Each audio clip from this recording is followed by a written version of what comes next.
लोकसभा चुनाव लड़ने का कुछ प्लान है?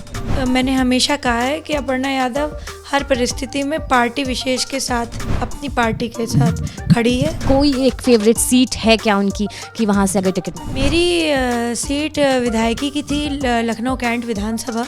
डिम्पल जी के खिलाफ आप लड़ने वाली हैं या ऐसा कुछ? अभी कुछ नहीं था मेरे मन में। यादव परिवार की बहू तो अपर्णा भी हैं और डिम्पल भी हैं, तो दोनों में बातचीत होती है, कैसे बातचीत? जो जन्मदिन की उनको शुभकामनाएं भी प्रेषित की गई। Hello hi, welcome to ABP news. मेरा नाम भावना त्रिपाठी है और देखिए पूरे देश की गतिविधियां जो हैं वो दो जगह से कहीं ना कहीं नियंत्रित होती हैं। एक है दिल्ली और एक है लखनऊ।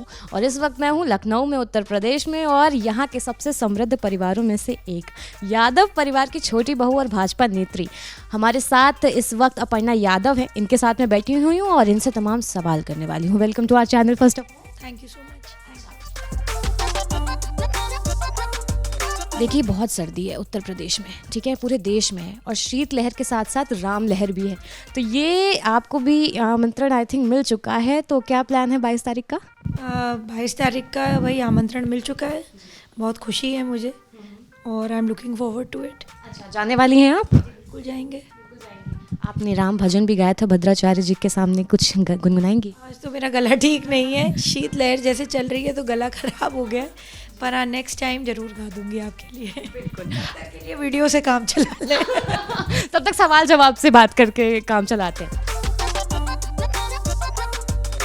अच्छा, समाजवादी पार्टी में ही दो धड़ हैं। अखिलेश यादव से जब कहा गया, उनसे पूछा गया कि राम मंदिर के बारे में क्या है, तो उन्होंने कहीं ना कहीं इनकार कर दिया कि वो नहीं जाएंगे, वो बाद में जाएंगे। आप जा रही हैं, क्या कहना है आपका? देखिए, दो धड़ नहीं है उनका। समाजवादी पार्टी का जो भी है वो तो भाई सपा के लोग जान सकते हैं, और बाकी जो है वो अपनी पार्टी के बारे में बोल सकते हैं। मैं तो उस पार्टी में हूँ नहीं। हाँ जी। आप दिल्ली आती जाती रहती हैं, भाजपा के बड़े नेताओं से मिलना जुलना आपका चलता रहता है, तो क्या, क्योंकि 2024 भी है तो चुनाव के बारे में बात करेंगे, लोकसभा चुनाव लड़ने का कुछ प्लान है? देखिए, पार्टी, भारतीय जनता पार्टी में सबका विचार मिला करके जो है डिसीजन होता है, और बड़ी लीडरशिप जहाँ तक सोचती है, जो भी सोचती है, मैंने हमेशा कहा है कि अपर्णा यादव हर परिस्थिति में पार्टी विशेष के साथ, अपनी पार्टी के साथ खड़ी है, और जो भी पार्टी मुझे गाइड करती है मैं काम करती हूँ उनके लिए। अगर मैं आपसे पूछूं, अपर्णा यादव का क्या मानना है, या कोई एक फेवरेट सीट है क्या उनकी कि वहाँ से अगर टिकट मिले? मेरी सीट विधायकी की थी, लखनऊ कैंट विधानसभा, जो कि मैंने इस बार बाय चॉइस लड़ा नहीं। और जो है उसके बाद मैं यही कहूँगी कि पार्टी जो भी निश्चित करेगी मेरे लिए, मैं मेहनत करूँगी। बाकी प्रदेश भर में मैं अपना दौरे करती हूँ, पार्टी जहाँ भी कहती है वो प्रोग्राम करती हूँ, जहाँ भी कार्यकर्ताओं के सम्मेलन होते हैं उसमें जाती हूँ, जो भी मोर्चे होते हैं, जो भी संबंधित जो है हमारे कई सारे प्रोग्राम्स आते हैं, तो वो भी करती हूँ। तो पार्टी के साथ मैं पूरी तरह से हूँ जी। अच्छा, देखिए मैनपुरी जो है वो कहीं ना कहीं आपके ससुर जी की सीट है, और पिछली बार लगा कि डिम्पल जी के खिलाफ आप लड़ने वाली हैं या ऐसा कुछ? कभी कुछ नहीं था मेरे मन में, और जो है मैंने पहले ही बोला था कि मैनपुरी जो है आदरणीय नेताजी की सीट रही है, और अगर वो लड़ना चाहती हैं तो वो लड़ें। मैं तो इतना दुखी थी कि लड़ने का कोई सवाल ही नहीं होता, क्योंकि मेरे लिए बहुत बड़ा लॉस था। मेरे लिए वो सिर्फ़ एक पिता, या मेरे लिए सिर्फ़ एक जो है पॉलिटिकल फिगर नहीं थे, मेरे लिए वो गुरु भी थे। मेरे लिए वो बहुत कुछ उन्होंने मुझे सिखाया है। हालांकि मुझे उनके साथ कम समय मिला, परंतु मैं उनको बहुत पहले से मैं देखती आई हूँ। उनके जीवन के संघर्षों से मैंने बहुत कुछ सीखने की कोशिश कर रही हूँ, करती भी हूँ। और जिस प्रकार से उनका जो जुड़ाव था धरती के लोगों से, जिस प्रकार से उनका जो कनेक्ट था, मैं प्रयास करती हूँ कि कुछ उनसे अंश मात्र भी अगर सीख लूँ तो शायद अपर्णा बन जाएगी जी। अच्छा, अब यादव जी की आपने बात की, सर की आपने बात की, तो अब यादव परिवार की बहू तो अपर्णा भी हैं और डिम्पल भी हैं, तो दोनों में बातचीत होती है, कैसे बातचीत? अभी उनका जन्मदिन था तो उनकी जो जन्मदिन की उनको शुभकामनाएं भी प्रेषित की गई, और जो भी कभी जब भी वो बात करना चाहें या हम बात करना चाहें तो ऐसी कोई बात नहीं है, बातें आराम से होती हैं।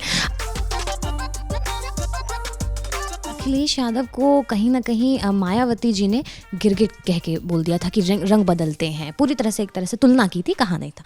इस पर आपका क्या कहना है? देखिए, ये मायावती जी जाने और वो जाने, हमारा तो कोई संबंध है नहीं मायावती से, तो हम उसके बारे में, उस टॉपिक के बारे में हम कुछ नहीं बोल सकते। भाई मायावती जी ने क्यों कहा अखिलेश जी को, क्योंकि अखिलेश जी बीच में बात करते थे उनसे, मेरी कभी मायावती जी से कोई बात नहीं हुई, तो मैं उस पर कुछ कमेंट नहीं कर सकती। अच्छा, मेरा आखिरी सवाल आपसे होने वाला है कि राम मंदिर बन रहा है और मुलायम जी पर हमेशा आरोप लगा है कि कार सेवकों पर उन्होंने गोली चलाई, और अभी स्वामी प्रसाद मौर्य ने भी कह दिया कि हाँ उन्होंने सही किया था गोली चलवाकर। आपका क्या कहना है इस पे? देखिए, मैं इस बारे में इसलिए नहीं बोलना चाहती हूँ क्योंकि राम मेरे इष्ट हैं, और जो भी उसमें हुआ, उस समय हुआ, वो घटनाक्रम हो चुका है। आज हमारे बीच में जो राम मंदिर बन गया है, इसका प्रधानमंत्री जी ने विशेष संदर्भ में बोला है कि सभी भारतीयों को अपने घर में एक दिया जलाएं, चाहे सहस्त्र दिया जलाएं, वो अपनी स्वेच्छा है, और अपने घरों को डेकोरेट करें, अपने घर में उत्सव मनाएं। और जैसा आपने कहा, शीत लहर भी है मगर राम लहर है, तो सच में ये हर भारतीय के लिए, हर सनातनी के लिए राम लहर है।